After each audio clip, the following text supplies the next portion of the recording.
Says Kabir, love clouds have gathered, it is raining down on me, my entire soul is soaked in it, all round there is greenery.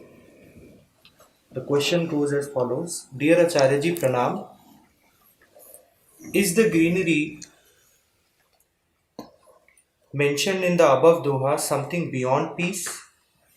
I feel as if every cell of Kabir ji was pulsating with the divine love when he says, love clouds have gathered raining down on me. Could you please elaborate what is he pointing to? Deep gratitude and love?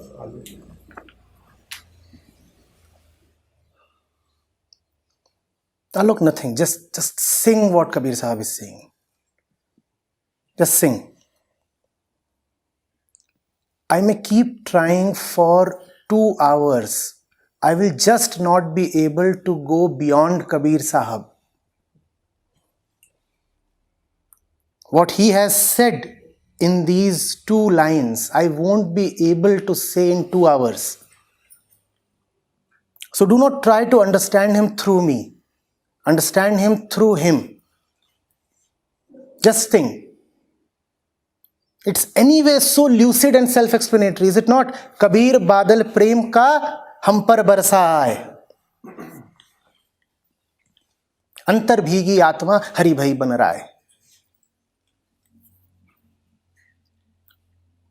Without love, there is merely dryness. Without love, there is merely logic. Anybody from computer engineering background here?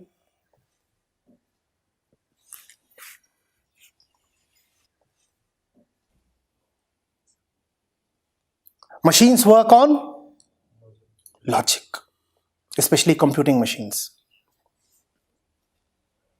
And the thing with man is that at least half part of his brain works on logic. Thankfully, only half. Without love, there is just logic, and it's extremely dry. The 2 hemispheres of man's brain are a good pointer. Of course, nature didn't deliberately evolve them so that they may suit my example this night. But still, they lend themselves very beautifully to point at a great revelation. Man cannot live by logic alone. Man cannot live by arguments alone.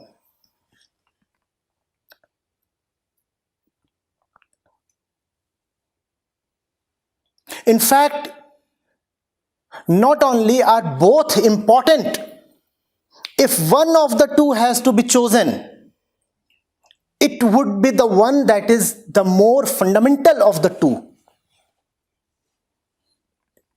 And of the 2, love is more fundamental.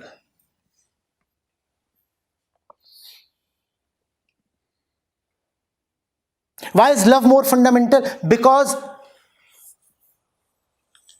when you say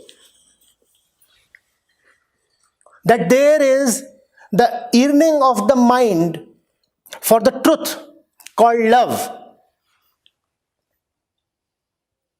and then there is the resistance to it, which is just the bodily tendencies called vritti and prakriti, then you have to remember that not only is the yearning of the mind towards love,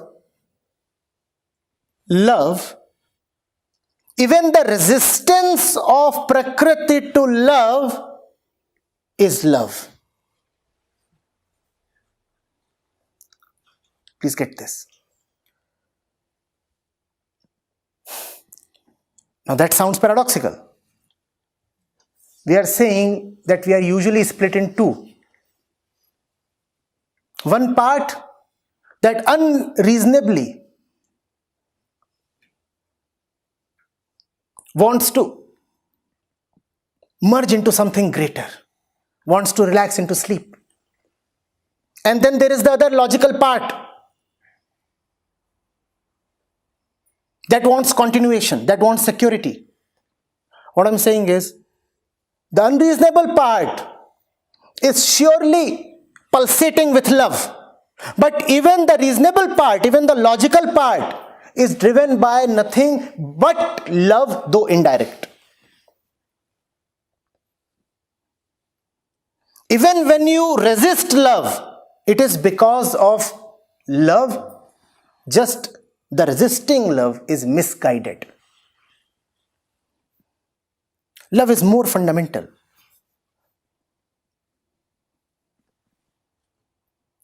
Are you getting it? You rush towards dissolution. There are moments in your life, there are special incidents when you just want to sacrifice everything for something holy, something very lovely, something very precious.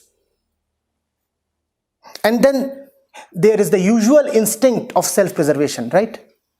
The instinct towards self-preservation says, hold on.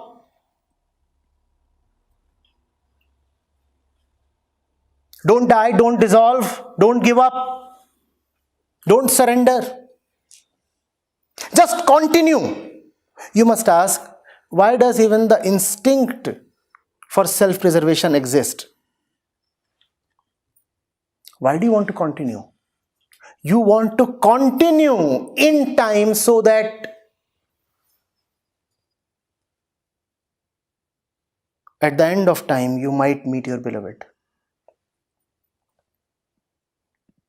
There is that within you which says, I want to jump out of the stream of time right now. I want that the inner clock stops right now. And then there is that in you which is very logical, which says, be a little considerate. Use the intellect. Create a better future. Tomorrow you will get that which you so desperately want. So even the logical part is looking for nothing but the same thing that the so-called illogical part is wanting. Both want the same thing. One wants it right now, the other wants it in the future. So obviously both are driven by love. One is driven by crazy love, the other is driven by love tempered with, mollified by logic. Our life is nothing but an interplay of these two instincts. These two instincts have sometimes been called as yin and yang, sometimes Purush and Prakriti, sometimes Apollonian and Dionysian. But these two, thesis, antithesis, they keep shaping our life. Are you getting it? Kabir बादल प्रेम का हम पर बरसाए,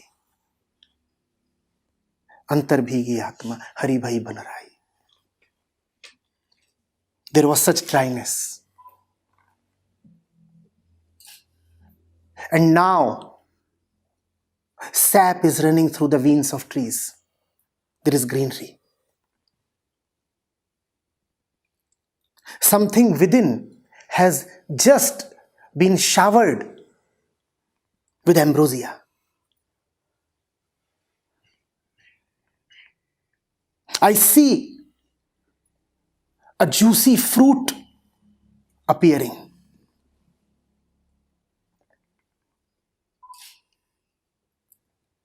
I see blood running now through the veins.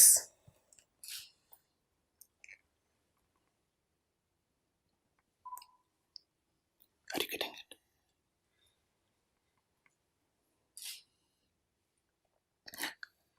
Kabir Sahib is first and foremost a poet of love. But that's such a stupid thing to say. Because you cannot be a poet of understanding. All poetry is just love. And therefore, all great saints have been poets, irrespective of whether they wrote in prose or verse.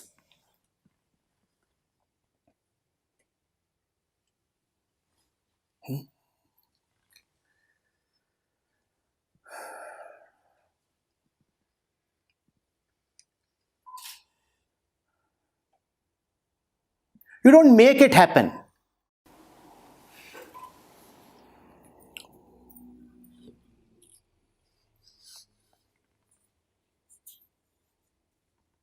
It rains upon you. You cannot compel or guide or instruct a cloud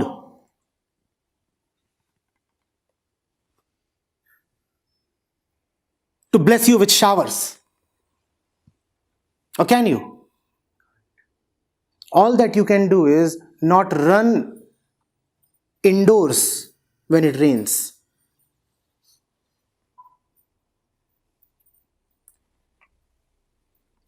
Kabir बादल प्रेम का हम पर बरसाए. Do hear what Kabir Sahib is lovingly silent about. When the cloud comes, he remains available to be drenched in the rain.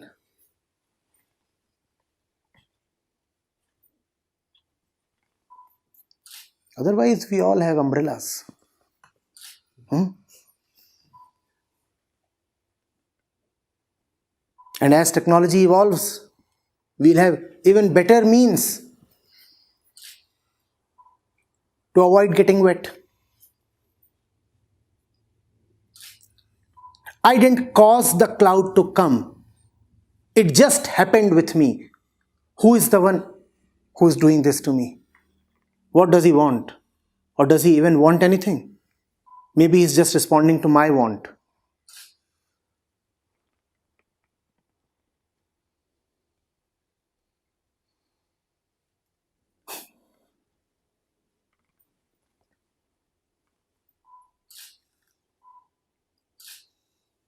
It rained upon me.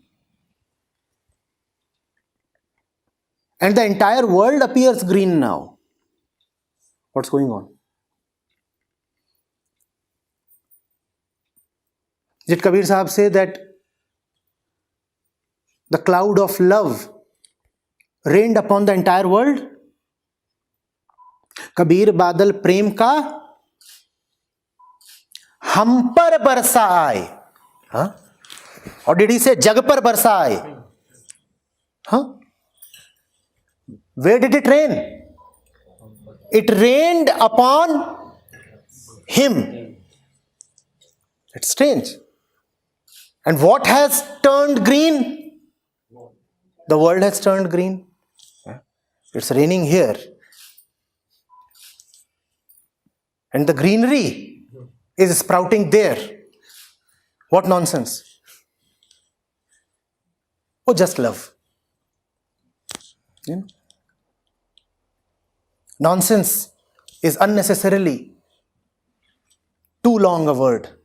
8 characters. Cut that by half. Instead of saying nonsense, say love. 4 units are sufficient. And in Kabir's language, it is not even 4, it is dhai.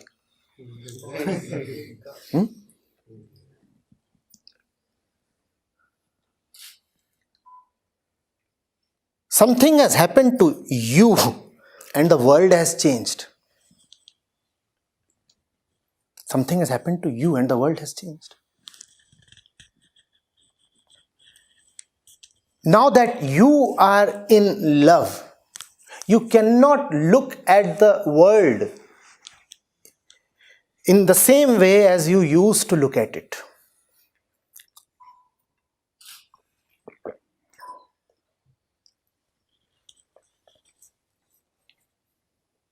This again contains a lot of revelations in its own simple, understated way.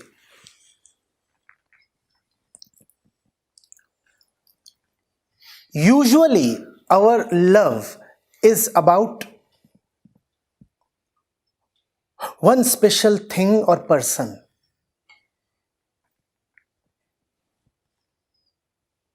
So even if you say that you see greenery somewhere, that greenery is commonly just a man or woman in green. So you are in love and she is your Haryali. That's how you colloquially put it in Hindi, don't you? But Kabir Sahib is saying, Hari bhai ban rai. The entire jungle has turned green. I see greenery not merely in one tree, but in the entire. That's the difference between common love and Kabir's love. In your love, there is just one green tree. In Kabir's love, the entire world has turned green. There is nothing dry anywhere anymore.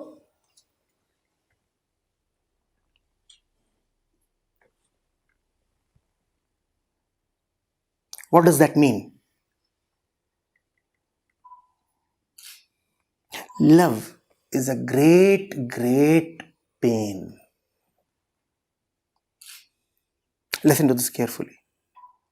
Love is a great pain. It is not without reason that Kabir Sahib is saying that Kabir Badal Prem ka hum par barsaye. You know why he is using the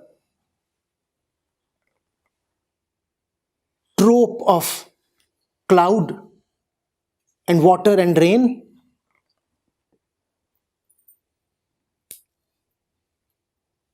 Because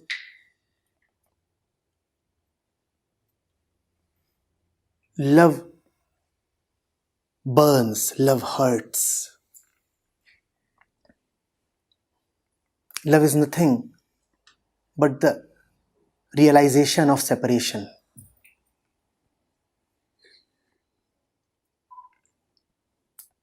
In Kabir's love, because you become very, very sensitive to your own yearning for the truth, you also start seeing how everything in the universe is desperately wanting just that same beloved as you are.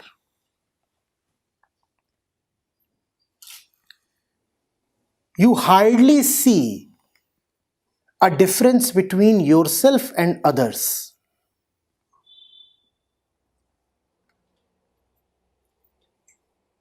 Listen carefully. What is the difference between you and you? What is the difference between you and you? How do you say we are different? If the two of you have exactly the same, identical desires, would you still say we two are different?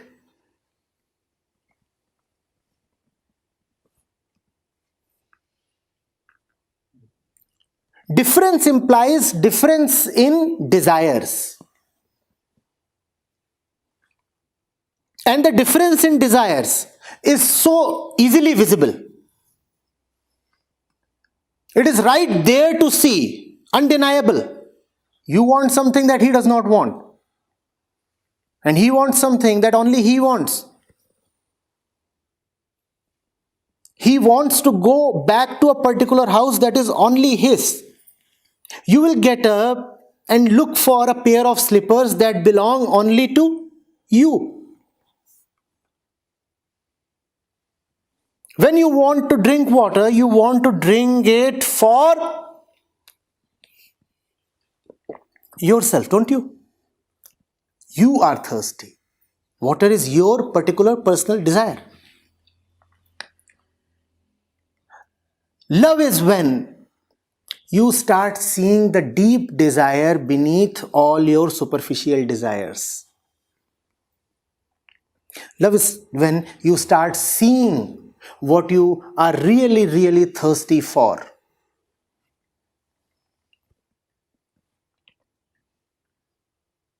Superficially, the desires of different people are different. Deeply, we all share one desire. So, what is it that happens in love? In love, two things are happening simultaneously. One, you have come in contact with your deep self that wants union with the beloved. Secondly, you have seen that this is what all want. There is nobody who does not want deeply the same thing as I do. Superficially, he wants black and he wants white. Deeply, both of them want only satisfaction. Now the world is not full of strangers. When there are just strangers, there is dryness, or is there not? If you are with a group of strangers, is it a very juicy situation? But when you are with people you call as your own, then juice flows freely, or does it not? A college reunion and beer flows freely. I am with people who are my own. Getting it? The true lover starts seeing that everybody is exactly like himself. So not only are all these people my own, they are me.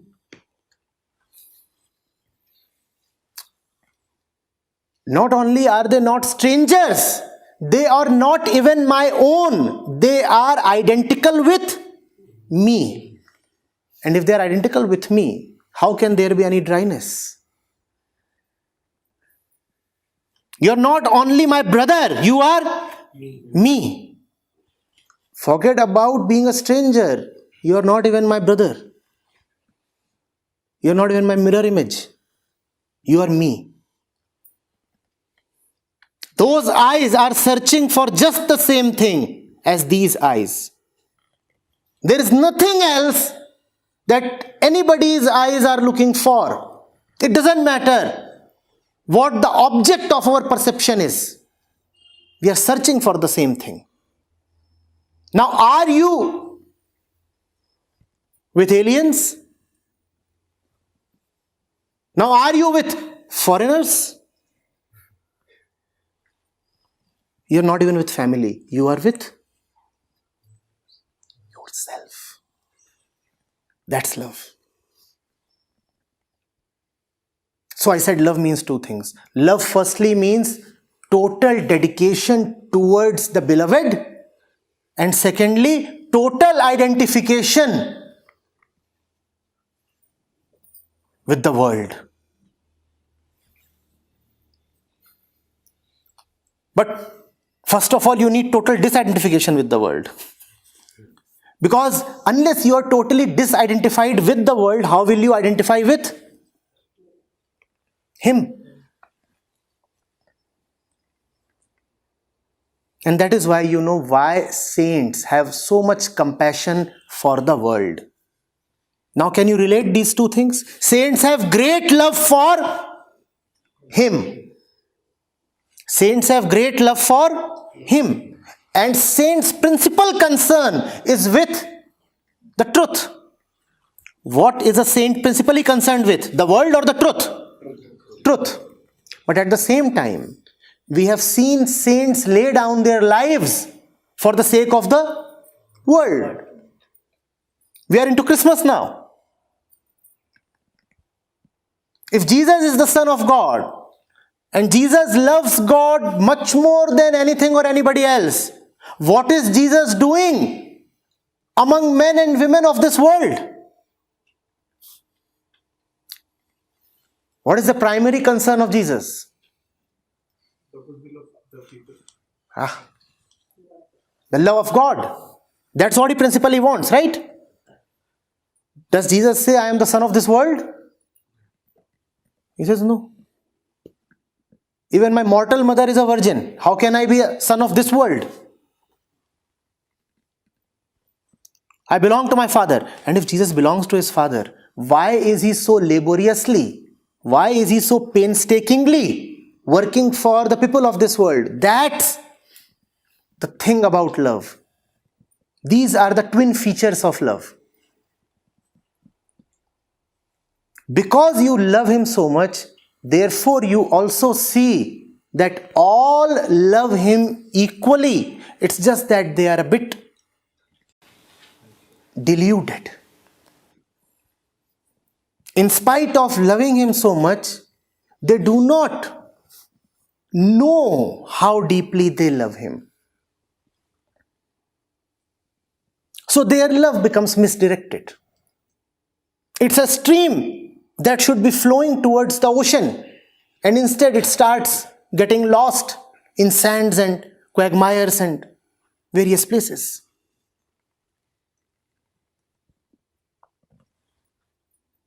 And therefore the saint works tirelessly for the world because he knows that you are me. So therefore, by working for you, I am actually working for myself. Huh? अंतर भीगी आत्मा हरि भई बन रहा है. Me everywhere. I am with my own people. It feels great. And therefore it also implies that I cannot go to him alone. Because if you are me, how can I go there alone? I'll have to take you along. And now that explains why a saint keeps singing for the world all his life. Because he knows fully well that he cannot go there alone. He is me and he is me and he is me. How will I take the flight alone?